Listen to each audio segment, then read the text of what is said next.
വിഴിഞ്ഞത്ത് നിന്ന് ഒരു സാംസ്കാരിക കേരളത്തിന്റെ, ഒരു മതേതര കേരളത്തിന്റെ കൂട്ടായ്മയാണ് ഒരുമിച്ച് ഒരു ശത്രുവിനെതിരെ പോരാടാൻ പോകുന്നത്. ഫാദർ സുഖമാണല്ലോ? ആണ്. രാവിലെ പ്രാർത്ഥന എപ്പോ കഴിയും? നമ്മുടെ ഇന്നിപ്പോ 6:45 തീരും. 6:45 കഴിയും. ഇന്നിപ്പോ വെള്ളിയാഴ്ചയാണ്. അതെ അല്ലേ? അതെ. എങ്ങനെയുണ്ട് ഇപ്പോഴത്തെ ഒരു ജീവിതമൊക്കെ?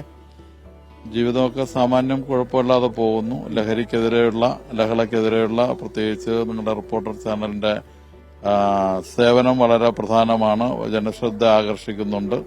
ഇതിനെതിരെ ഒരു അവയർനെസ്, ഒരു ബോധവൽക്കരണം നടക്കുകയാണ്.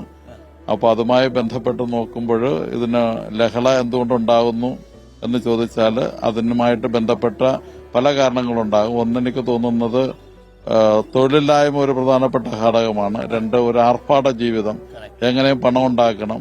അപ്പൊ ഇതൊക്കെ വരുമ്പോൾ തീർച്ചയായിട്ടും നമ്മുടെ ഗവൺമെന്റ് അവരുടെ മെഷീനറി ഉപയോഗിച്ചുകൊണ്ട് തന്നെ ഇതിന്റെ ഉറവിടങ്ങൾ ശ്രദ്ധിക്കുകയും അതുപോലെ തന്നെ ഇത് വിതരണ ശൃംഖലകളുണ്ട്, ആ ശൃംഖലകൾ വളരെ കൃത്യമായിട്ട് കൺട്രോൾ ചെയ്യുകയും ചെയ്യേണ്ടതാണ്.